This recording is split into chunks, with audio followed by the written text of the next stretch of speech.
Minha família riu quando ajudei uma vizinha idosa, mas o presente dela me tornou milionário. Agora, todos querem saber como crescer em um pequeno vilarejo nos arredores de Chicago, onde todos se conheciam. Era o tipo de lugar em que os vizinhos ainda pediam açúcar emprestado. Os mexericos se espalhavam mais rápido que o vento, e as pessoas te julgavam pelo carro que você dirigia. Os estacionamentos da igreja funcionavam como concessionárias de automóveis aos domingos, e se você não dirigisse algo de fabricação americana, te olhavam como se você tivesse insultado pessoalmente a bandeira. Era um lugar onde o futebol americano das noites de sexta-feira era uma religião, onde os dias de glória do ensino médio nunca terminavam, e onde sobrenomes importavam mais que currículos. Desde criança, sempre me senti como a peça sobressalente de um quebra-cabeça que não se encaixava direito. Meus pais, Robert e Donna, tinham um orgulho inabalável do meu irmão mais velho, Michael.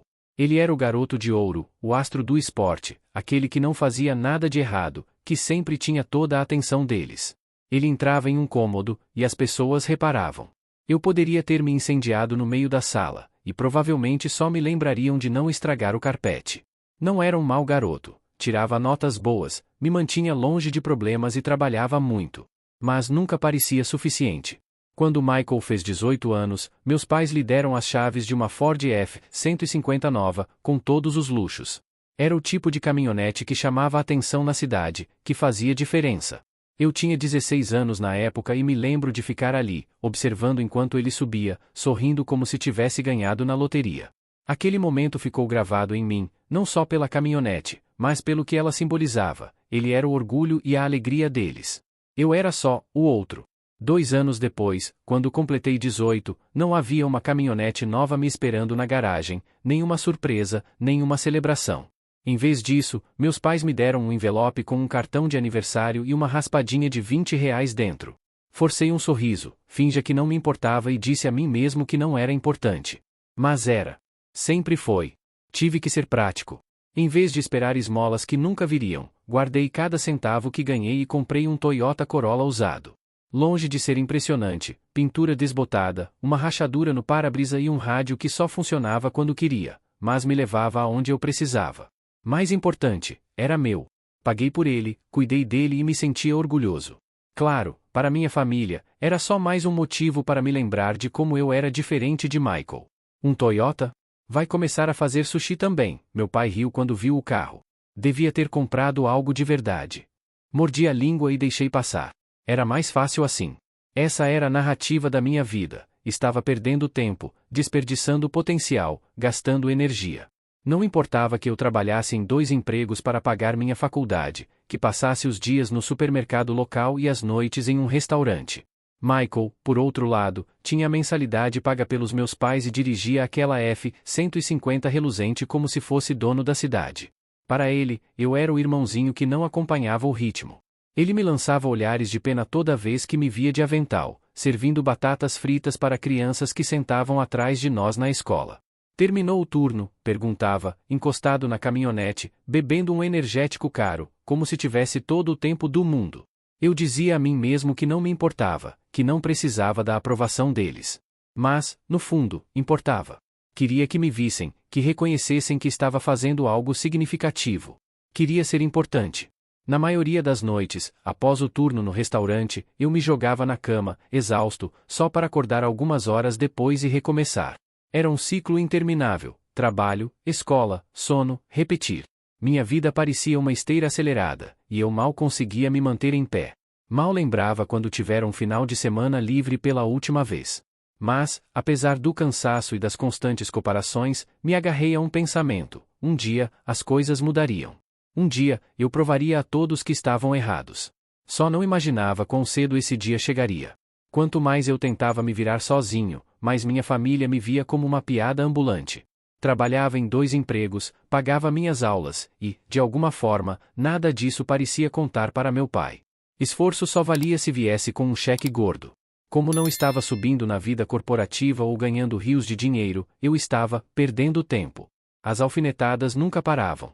Toda vez que eu mencionava algo que estava tentando construir, meu pai transformava em chacota. Como na vez em que ajudei a Sra. Johnson, a idosa que morava 3 casas abaixo. Ela tinha quase 90 anos, mal se movia, e os degraus da entrada estavam caindo aos pedaços. Passei um fim de semana consertando-os para garantir que ela não tropeçasse. Quando comentei isso casualmente no jantar, esperando algum reconhecimento, meu pai simplesmente sorriu e balançou a cabeça. E ela te pagou o aluguel pelas suas molestas, né? Ignorei. Essa sempre foi a melhor estratégia. Mas ele não tinha terminado. Continua dedicando tempo a coisas como essa, e um dia você vai acordar na miséria, se perguntando por que ninguém te dá uma medalha por ser tão bonzinho. Michael riu, e minha mãe soltou um daqueles suspiros que significavam que não ia se meter. Continuei comendo, encarando meu prato, fingindo que a comida era a coisa mais interessante do mundo. Era sempre a mesma rotina: dizer algo, virar piada, me arrepender de ter aberto a boca. As coisas pioraram uma semana depois, quando a Sra. Johnson precisou de ajuda para buscar suprimentos para reparos em sua casa. Ela se ofereceu para pagar, mas eu disse que faria de graça. O problema? Meu Corolla não era exatamente feito para carregar mais do que algumas sacolas de supermercado, e ela precisava de materiais volumosos. Pensei que, já que a F-150 do meu irmão era literalmente feita para isso, pediria que ele me emprestasse. Grande erro. Meu pai não só disse não, gargalhou, uma risada profunda e ecoante, como se eu tivesse pedido as chaves de um jato particular. Quer bancar o mãozinha para uma velha? Ótimo.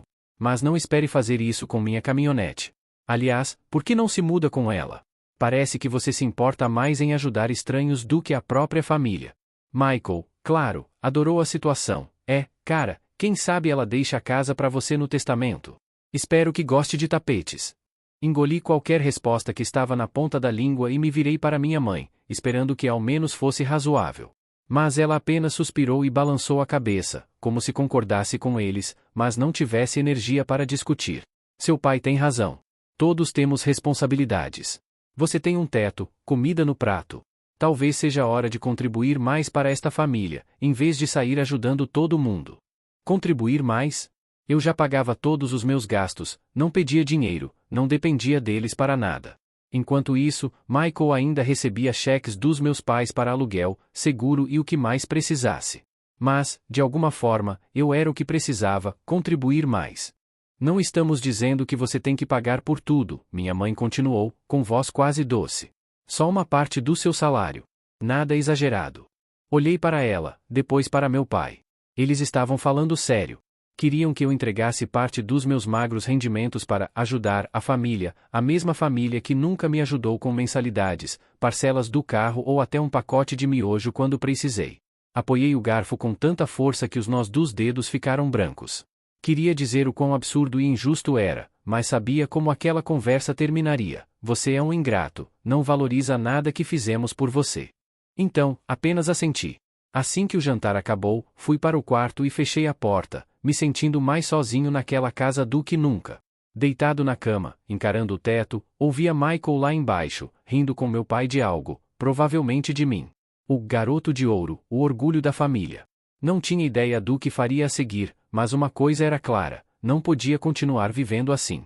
Naquela noite, algo em mim se quebrou. Passei anos engolindo palavras, ignorando provocações, fingindo que nada me atingia. Mas ali, sentado no quarto, olhando para as paredes de uma casa que nunca foi realmente um lar, soube que estava acabado. Não imploraria mais por aprovação. Na manhã seguinte, acordei cedo e saí antes que meu pai ou Michael começassem comigo. Tinha um raro dia livre do restaurante, e em vez de ficar trancado no quarto, decidi fazer algo útil. Foi assim que acabei na casa da Sra. Johnson. Ela morava no bairro há mais tempo do que eu estava vivo. Era uma daquelas pessoas que sempre tinham uma jarra de chá gelado para os visitantes, que sabiam de tudo sem serem fofoqueiras, e faziam o melhor pão de banana que já provei. Seu marido havia falecido 10 anos antes, e desde então ela se manteve reservada. A casa, antes uma das mais bonitas da rua, começava a mostrar sinais do tempo, tinta descascada, arbustos crescidos e depois da tempestade da semana anterior, uma cerca quebrada. Quando bati à porta, ela me recebeu com um sorriso caloroso, algo raro em minha própria casa. Me analisou de cima a baixo e balançou a cabeça. Jacob, querido, o que faz acordado tão cedo no seu dia livre? Devia estar dormindo até tarde, como qualquer jovem. Expliquei que pensei que ela precisasse de ajuda com a cerca. Por um momento, ela apenas me encarou, os olhos suavizando. Não havia julgamento, não precisava provar nada. Apenas trabalho honesto e alguém que realmente o valorizava. Passei a manhã retirando os pedaços de madeira quebrados e limpando os escombros. Ela se sentou no alpendre, tomando chá e contando histórias da cidade no passado, como ela e o marido construíram aquela cerca juntos, as churrascadas que costumavam fazer.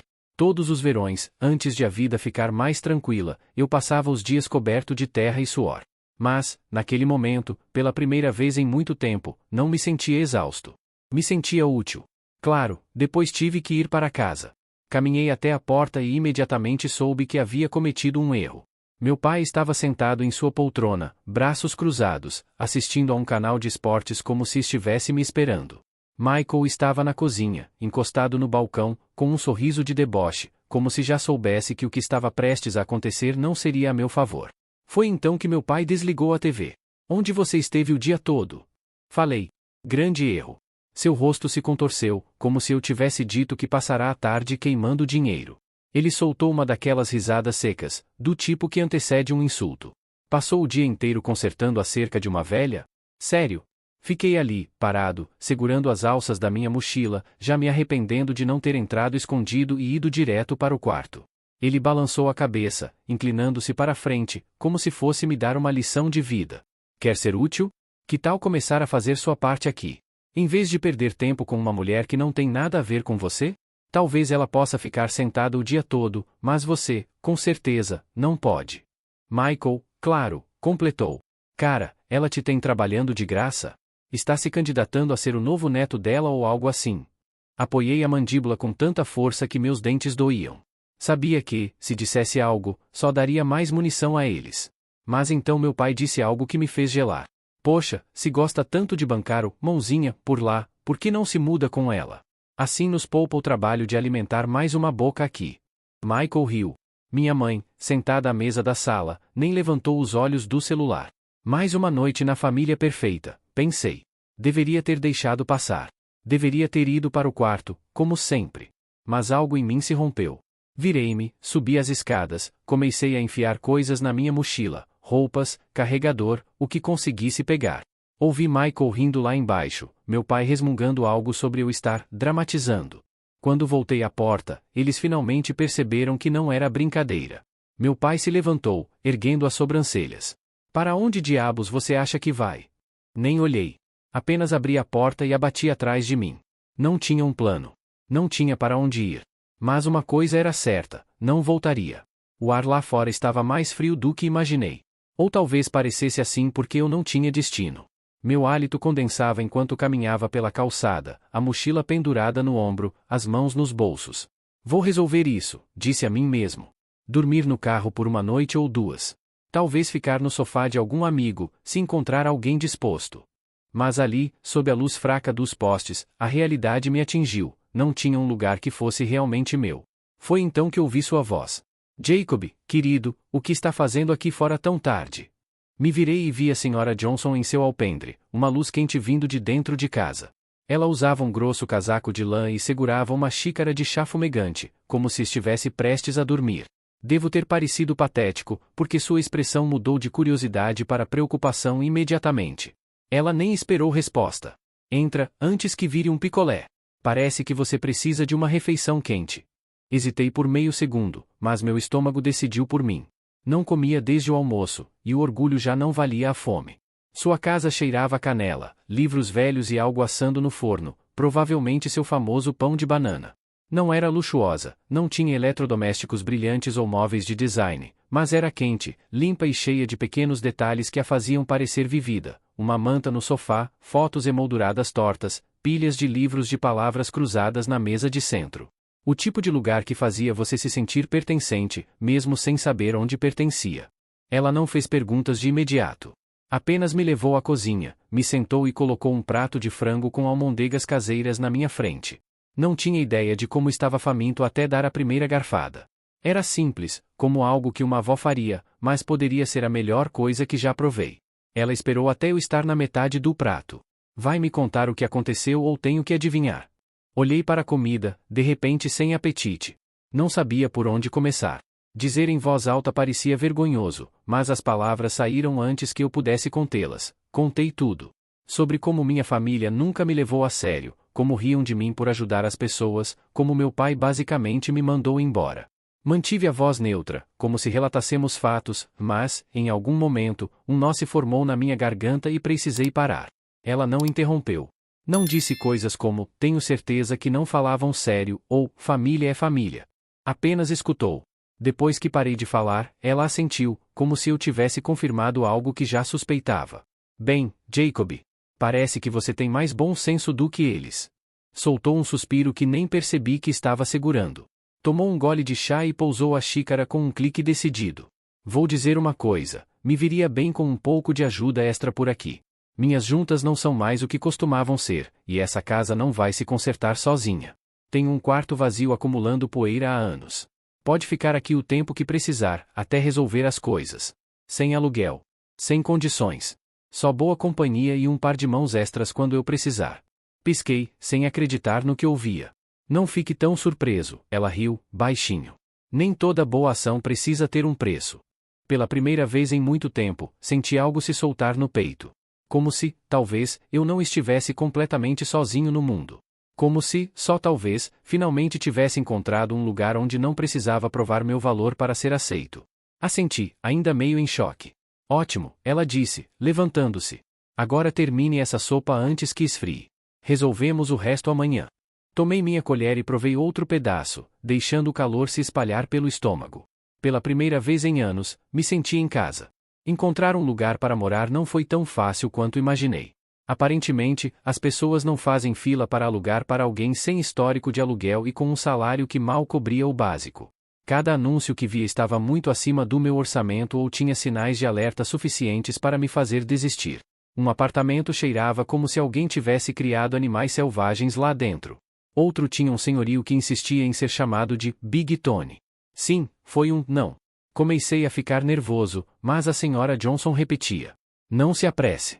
O lugar certo vai aparecer quando tiver que aparecer. E ela estava certa. Depois de dias de busca, encontrei uma casa antiga convertida em apartamentos.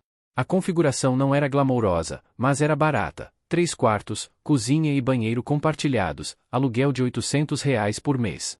Os outros 2 moradores tinham mais ou menos minha idade. Um trabalhava em turnos noturnos em um depósito, o outro terminava um curso técnico. Eram gente decente, e o mais importante, não ligavam que eu mal chegasse ao fim do mês. O cara do depósito até me deu a senha do Wi-Fi em troca de eu receber suas encomendas da Amazon quando ele estava no trabalho. Assinei o contrato naquela tarde e me mudei no dia seguinte. Não era grande coisa, uma mochila, alguns pratos usados e um colchão de segunda mão que consegui por pouco. Meu móvel era uma pilha de caixas de leite que achei atrás do mercado. Não era o cenário dos meus sonhos, mas era meu. Viver sozinho, ou pelo menos fora da casa dos meus pais, parecia surreal. Pela primeira vez, podia voltar para casa sem me preparar para outro sermão. Ninguém questionava onde eu estive, o que estava fazendo ou por que não fazia minha parte. Era tranquilo. Quase demais tranquilo. Mas eu não reclamava. Ainda assim, não importava quanto me ajeitasse no novo lugar, sempre acabava de volta à casa da senhora Johnson. No começo, nem foi intencional. Um dia, no mercado, vi uma promoção da marca de chá favorita dela. Antes de pensar, peguei uma caixa e fui deixar na casa dela. Depois, arrumei uma torneira pingando. Na semana seguinte, ajudei a reorganizar os móveis. Logo, passar por lá virou parte da minha rotina. Ela nunca pedia, mas sempre tinha um prato de biscoitos fresquinhos ou uma cafeteira pronta quando eu chegava. Uma noite, enquanto consertava uma janela com corrente de ar na sala dela, ela suspirou e olhou em volta, como se visse a casa de um jeito novo. Acho que devo te contar. Estou vendendo a casa. Quase deixei o parafuso cair. Minha cunhada vem me pedindo para me mudar para a Flórida há anos. Ela tem uma pequena fazenda, uma casa grande. E, sinceramente, estou cansada desses invernos. Achei que era hora. Recostei nos calcanhares, tentando processar. Aquela casa, sua casa, tinha sido a única coisa estável na minha vida nas últimas semanas. A ideia de vê-la vazia, ou pior, ocupada por outra pessoa, doía. Ela deve ter visto algo no meu rosto, porque se aproximou e deu um tapinha no meu braço. Não fique tão triste. É uma coisa boa. E, além disso, não vou amanhã. Forcei um sorriso e assenti, ainda me sentindo estranho. Ela riu. Mas é melhor você me visitar, ou vou voltar só para te dar uma bronca. Enquanto eu me preparava para ir embora naquela noite, ela desapareceu no quarto dos fundos e voltou com uma pequena caixa de madeira, velha, do tipo que parecia estar em uma prateleira por décadas. Isto era do meu marido, disse, entregando-a para mim. Ele colecionava moedas antigas. Nada de luxo, só pequenos. Eu ia começar a protestar, mas ela me fez um gesto para que eu me calasse. Não discuta com uma senhora, ela disse. Jacob, simplesmente pegue. Eu peguei. E, pela primeira vez em muito tempo, senti que alguém realmente me via. Não como um peso, não como uma decepção, mas apenas como uma pessoa que importava. Ainda não sabia, mas aquela pequena caixa estava prestes a mudar minha vida de maneiras que eu nunca poderia imaginar. Depois de outro turno exaustivo no restaurante, arrastei-me de volta ao meu quarto. Tirei os sapatos e desabei na cama. O lugar ainda cheirava vagamente a uma mistura de pizza velha e más escolhas de vida alheias. Mas, por R$ 500 por mês, eu não estava em posição de ser exigente. Aquela noite eu estava livre do trabalho no supermercado, o que significava que finalmente teria uma noite só para mim, um luxo raro. Então, fiz o que qualquer jovem de 20 e poucos anos cansado e falido faria: caí em um buraco de vídeos no YouTube. Começou com um desses vídeos intitulados 10 objetos cotidianos que podem te deixar rico. Um típico clickbait. Não esperava muito, só um cara me dizendo que B&E Babies e cartas Pokémon da primeira edição poderiam me comprar uma casa, se eu tivesse as certas. Spoiler, eu não tinha. Mas então o algoritmo fez seu trabalho e apareceu um vídeo sobre moedas raras. Um colecionador segurava um centavo pequeno e desgastado, falando sobre como ele havia sido vendido em um leilão por cerca de R$ 150 mil. Isso chamou minha atenção. Cliquei em outro vídeo, depois em outro. Descobri que as pessoas pagam quantias absurdas por moedas antigas, especialmente as do século XIX e início do XX. Erros de cunhagem, impressões defeituosas, edições limitadas, todos esses detalhes podiam transformar uma moeda de 10 centavos aparentemente comum em um verdadeiro tesouro. Foi então que me lembrei da caixa. Sentei-me tão rápido que minha coluna vertebral estalou. Meti a mão debaixo da cama e tirei o pequeno baú de madeira que a senhora Johnson havia me dado. Até aquele momento, eu só tinha encarado aquilo como um presente sentimental, algo que o marido dela colecionava por diversão. Mas agora eu estava olhando para ele de forma diferente. A tampa rangeu quando a abri. Dentro, as moedas estavam organizadas em pilhas. Algumas estavam em pequenas capas de papel, outras soltas, tilintando umas contra as outras. Peguei um punhado e as espalhei sobre o lençol. A maioria delas parecia antiga, muito antiga. Vi algumas com datas do início dos anos 1900, outras até do final dos anos 1800. Meu coração começou a bater mais rápido. Será que alguma delas valia algo? Peguei meu celular e comecei a pesquisar. No início, era difícil entender o que eu estava vendo. Eu não era exatamente um especialista em moedas, e havia muitas variações. Mas então encontrei um fórum online onde as pessoas postavam fotos de seus achados, pedindo ajuda a colecionadores para identificá-los. Tirei algumas fotos rápidas e fiz uma publicação. Não esperava muito. Talvez alguém dissesse que eram bonitas, mas sem valor algum. Mas, em questão de minutos, meu celular começou a vibrar. O primeiro comentário foi casual: bom conjunto. Algumas dessas podem ser interessantes. Você pode mostrar fotos mais próximas das datas? Assim fiz. Publiquei fotos mais claras, focando nas moedas mais antigas. Então as respostas começaram a ficar intensas. Amigo, onde você conseguiu isso? Se esse dólar de prata for legítimo, você está sentado em uma boa quantidade de dinheiro. Dê uma olhada nessas aqui. Algumas dessas parecem valer milhares. Milhares. Engoli em seco. Meus dedos tremiam enquanto eu pegava uma das moedas sobre as quais eles estavam pirando. Para mim, não parecia nada especial, apenas um dólar de prata velho e ligeiramente desgastado. Mas, segundo o fórum, alguns desses exemplares daquela época eram incrivelmente raros. Um cara até enviou um link para uma casa de leilões onde uma moeda similar havia sido vendida por mais de R$ 50 mil. Meu cérebro travou. 50 mil por uma moeda. E eu tinha quase 100 delas naquela caixa. Sentei ali, olhando para aqueles pequenos discos de metal à minha frente. Toda a minha vida passou diante dos meus olhos. Acabará de ganhar uma fortuna sem nem perceber. Ainda não tinha certeza, mas uma coisa era clara: eu precisava descobrir mais. E rápido. Segurar aquela caixa de moedas agora parecia diferente. O que eu tinha assumido ser apenas uma velha coleção de repente se transformou em um bilhete de loteria que eu ainda não havia raspado. Mas, antes de me precipitar, precisava ser inteligente. Não iria entrar em uma casa de penhores e deixar que alguém me oferecesse um preço baixo por desespero. Passei os próximos dias pesquisando, assistindo mais vídeos e lendo fóruns. Descobri que o mundo das antiguidades tinha todo um conjunto de regras. E a última coisa que eu queria era entrar em um acordo às cegas.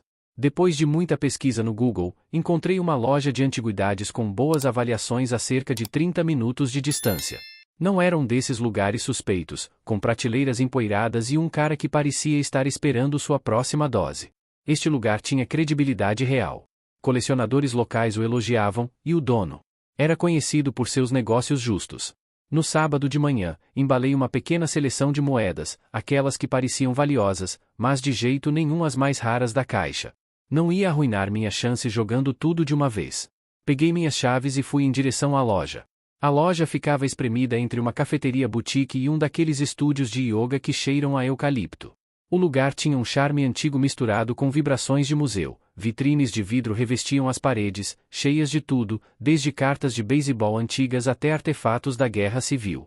Atrás do balcão, havia um homem de cerca de 60 anos, com óculos na ponta do nariz, folheando um catálogo.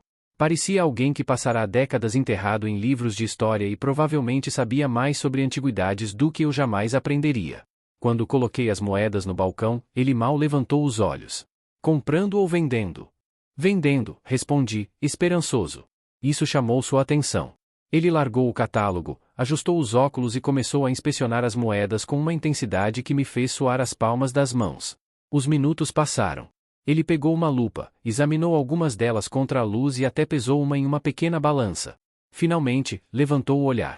Onde você conseguiu isso? Hesitei por meio segundo antes de decidir contar a verdade. Foi uma amiga da família. Eram da coleção do falecido marido dela. Ele assentiu lentamente, os olhos voltando para as moedas. Estão em condições notáveis. Você tem uma mistura de alto teor de prata e cunhagens raras. Algumas dessas são muito procuradas. Está buscando dinheiro em espécie ou crédito na loja? Quase ri. Dinheiro vivo, definitivamente. Ele sorriu com suficiência, como se já esperasse essa resposta. Muito bem. Deixe-me fazer alguns cálculos. Esperou, tirou um livro de referência, consultou alguns listados online e, finalmente, após o que pareceu uma eternidade, rabiscou algo em um bloco de notas e o girou para mim. $5.000? Juro que meu coração parou por um segundo. $25.000. Entrei ali com uma caixa de sapatos cheia de moedas e saí com mais dinheiro do que jamais tinha visto na vida. Devo ter parecido estar em choque, porque ele deu uma risada baixa. Preço justo. Poderia tentar vendê-las individualmente em um leilão, mas é um jogo lento. Isso aqui é dinheiro hoje. Nem fingi negociar. Apertei sua mão, assinei alguns papéis, e em 15 minutos eu tinha em mãos um cheque que parecia prestes a incendiar meus dedos. Enquanto dirigia para casa, continuava olhando para o banco do passageiro, como se o cheque pudesse desaparecer. Aquilo não parecia real. Naquela noite, sentei-me à minha pequena mesa da cozinha e fiz algo que nunca imaginei que faria. Elaborei um plano financeiro. Primeiro, paguei parte da minha dívida universitária. $10.000 desaparecidos. Assim de simples. Saber que não precisava mais me preocupar tanto com juros acumulados foi como tirar um peso de 50 quilos das minhas costas. Depois, cuidei de algumas necessidades básicas. Meu notebook praticamente se mantinha unido com fita adesiva e orações. Então, finalmente, o atualizei. Ter um computador funcional significava que poderia conseguir trabalhos independentes melhores pagos online, em vez de me virar com turnos noturnos. Até me permiti um capricho, nada extravagante, só uma jaqueta de couro decente de segunda mão. Porque, pela primeira vez na vida, eu não estava comprando algo por necessidade. Estava comprando porque queria. Sentado ali, olhando para meu novo notebook e sabendo que minhas dívidas não estavam me engolindo vivo, algo fez clique. Pela primeira vez, eu não estava apenas sobrevivendo. Tinha controle. E essa sensação valia mais do que qualquer quantia de dinheiro. Vender aquele primeiro lote de moedas foi apenas o começo. Quando percebi quanto dinheiro havia naquela caixa de madeira, soube que não podia simplesmente sacar tudo de uma vez. Seria a maneira mais rápida de arruinar minhas chances de aproveitar ao máximo aquilo. Então, fui estratégico. Passei semanas estudando o mercado, acompanhando leilões e monitorando os preços de moedas raras. Descobri que o mundo dos colecionadores era tão imprevisível quanto o mercado de ações. Os preços subiam e desciam dependendo das tendências, da condição e da demanda. Se quisesse maximizar meus lucros, precisava vender em pequenos lotes, garantindo que não inundasse o mercado com muitas do mesmo tipo de uma vez. Foi um processo lento, mas funcionou. Cada vez que vendia um punhado de moedas, eu melhorava na negociação. Aprendi quem eram os compradores sérios, quem tentava oferecer um preço baixo e quando recusar um mau negócio. Ao longo de um ano, os números só aumentaram: $50 mil, depois $100 mil, depois $500 mil. Quando vendi as mais valiosas, já havia arrecadado mais de $8 milhões. Passei de contar moedas para pagar gasolina a revisar minhas contas de investimento como um cara de Wall Street. No entanto, apesar das cifras absurdas, não pretendia gastar tudo em carros de luxo e coisas sem sentido. Passei anos remendando minha vida para ser tão imprudente. Em vez disso, comecei a pensar grande. Enquanto estava sentado no meu pequeno apartamento, percebi que finalmente tinha a oportunidade de fazer algo que realmente importasse, não só para mim, mas também para outras pessoas. Continuei pensando na Sra. Johnson, na dificuldade que ela enfrentava para comprar mantimento sozinha. Em todas as pessoas idosas da cidade que provavelmente tinham o mesmo problema. E não eram só elas. Quantas pessoas trabalhavam horas loucas e mal tinham tempo para comprar comida? Foi então que tive a ideia: um serviço local de entrega de mantimentos. Claro, as grandes cidades tinham empresas que faziam isso, mas minha cidade? Nem pensar. O mais próximo que tínhamos era aquele cara que se oferecia para trazer comida rápida por $5 extras. Se eu pudesse facilitar para as pessoas comprarem seus mantimentos sem precisar sair de casa, sabia que havia um mercado para isso. Comecei devagar. Construí um site simples, imprimi alguns folhetos e espalhei a notícia. No início, éramos só eu, meu Corolla e um caderno cheio de pedidos. Recebia chamadas, ia ao mercado, pegava o que as pessoas precisavam e deixava na porta delas. Nada luxuoso, mas funcionou. A resposta foi melhor do que eu esperava. Em poucas semanas, tinha tantos pedidos que precisei começar a recusar. Quando as coisas começaram a ficar realmente desconfortáveis. Os mesmos rostos que antes me ignoravam ou me tratavam como um fracassado agora estavam surgindo com as mãos estendidas, esperando tirar vantagem do meu sucesso. Era como se eu tivesse me transformado em uma máquina de dinheiro e eles fossem apenas mais uma fila de clientes querendo sua parte, só que sem terem contribuído para nada. Mas o pior não era isso. O pior era ver como algumas pessoas, especialmente aqueles que deveriam estar mais próximos de mim, pareciam incapazes de enxergar além dos números na minha conta bancária. Para eles, eu não era mais Jacob, o garoto que lutou anos para sobreviver, trabalhando em turnos duplos enquanto tentava encontrar seu caminho. Eu era apenas o cara que tem dinheiro. Era exaustivo. E doloroso. Comecei a evitar lugares onde sabia que encontraria certas pessoas. Parei de ir àquela cafeteria onde Michael havia feito seu comentário sobre o SUV. Troquei os horários das minhas idas ao supermercado para evitar encontros indesejados. Até mesmo comecei a pensar 2 vezes antes de atender chamadas desconhecidas. Mas então algo aconteceu que mudou tudo de novo. Foi numa manhã fria de inverno, quando recebi uma mensagem da Sra. Johnson. Ela estava em um lar de idosos agora, e eu não a via desde o dia em que ela me entregará aquela caixa de moedas. A mensagem dizia simplesmente: Jacob, preciso conversar com você. Quando puder, venha me visitar. Não hesitei. Peguei meu carro e dirigi até lá. Ao entrar no quarto dela, notei que a Sra. Johnson parecia ainda menor do que antes, sentada em uma cadeira de rodas com um cobertor sobre os joelhos. Mas seus olhos ainda tinham aquele brilho afiado que sempre me fazia sentir como se ela pudesse ver através de mim. Você veio, ela disse, com um sorriso fraco. Sabia que viria. Sentei-me ao lado dela, perguntando como ela estava. Ela acenou com a mão, dispensando a formalidade. Não vim aqui para falar de mim, ela disse. Quero saber sobre você. Como está indo com as moedas? Contei a ela tudo, sobre a loja de antiguidades, sobre o negócio de entrega de mantimentos, sobre como as coisas estavam crescendo. Ela ouviu em silêncio, assentindo ocasionalmente. Quando terminei, ela ficou quieta por um momento. Então, disse algo que nunca vou esquecer. Sabe, Jacob, o dinheiro pode fazer muitas coisas por você. Pode abrir portas, criar oportunidades, até mudar vidas. Mas ele também revela quem são as pessoas ao seu redor. Algumas vão te amar pelo que você é, outras, bem, elas vão te amar pelo que você tem. Ela pausou, olhando diretamente nos meus olhos. O truque é aprender a diferenciar essas duas coisas.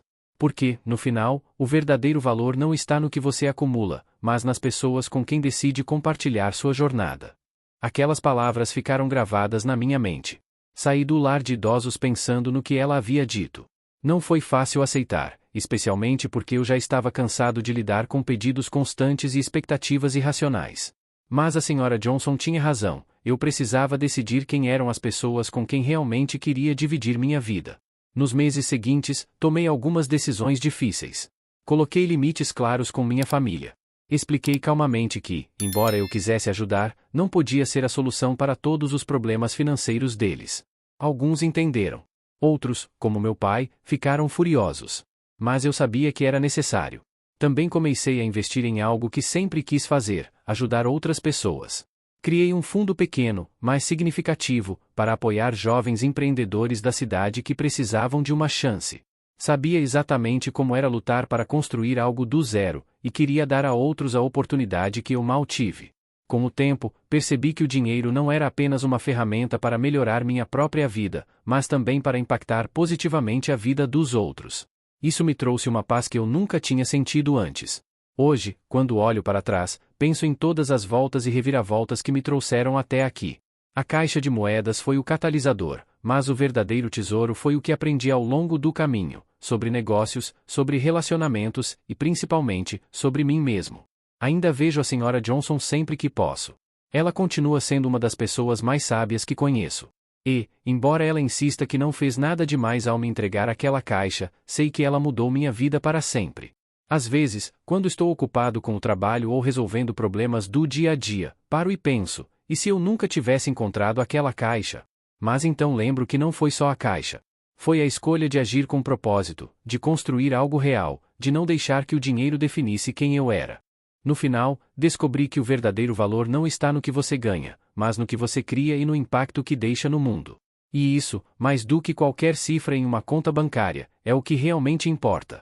Quando as coisas ficaram feias, Michael deixou uma série de mensagens sobre o quão egoísta eu era, como se eu tivesse esquecido de onde vim. A próxima ligação do meu pai veio cheia de ameaças, dizendo que contaria a todos na cidade que eu tinha trapaceado para chegar ao topo, seja lá o que isso significasse. Ele até lançou algumas vagas ameaças legais, como se trabalhar duro e tomar decisões inteligentes fosse algo errado. Por um segundo, quase me senti mal. Anos de condicionamento podem fazer isso com você.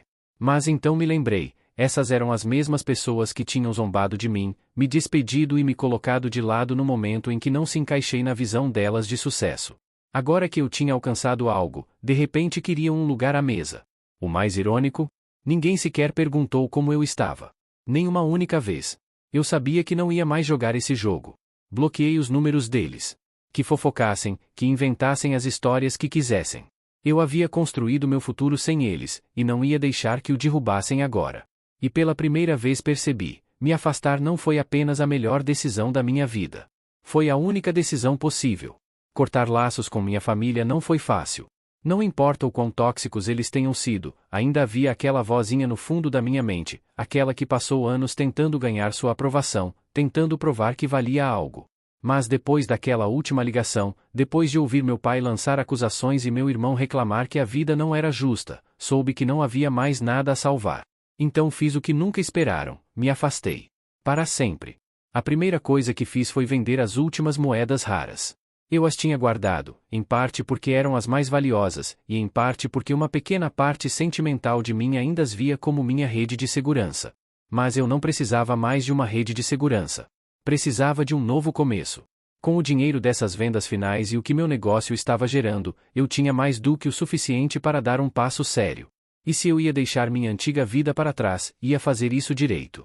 Fiz as malas, encontrei um comprador para meu apartamento e comprei um lugar no Texas, um lugar quente, com uma economia em crescimento.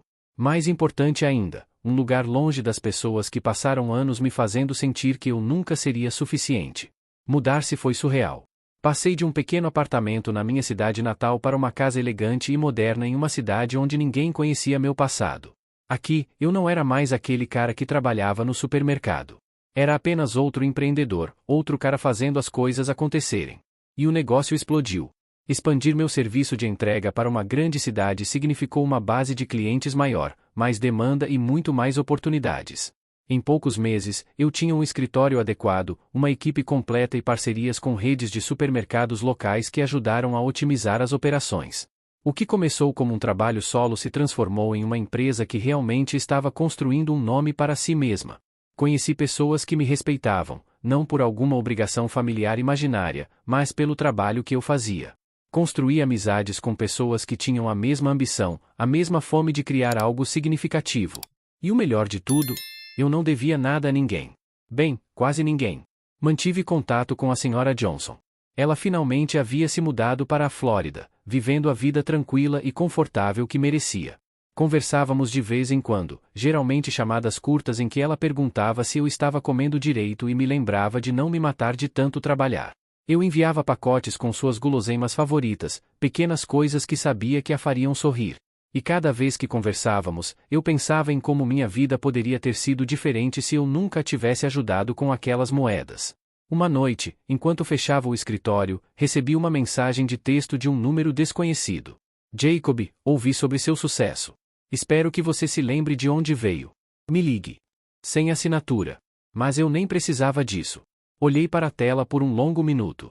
Então bloqueei o número. Eu já não era mais a mesma pessoa que tinha sido antes. Havia construído algo real, algo do qual me orgulhava. E pela primeira vez na minha vida, não precisava da aprovação de mais ninguém além da minha própria. Finalmente, eu era livre.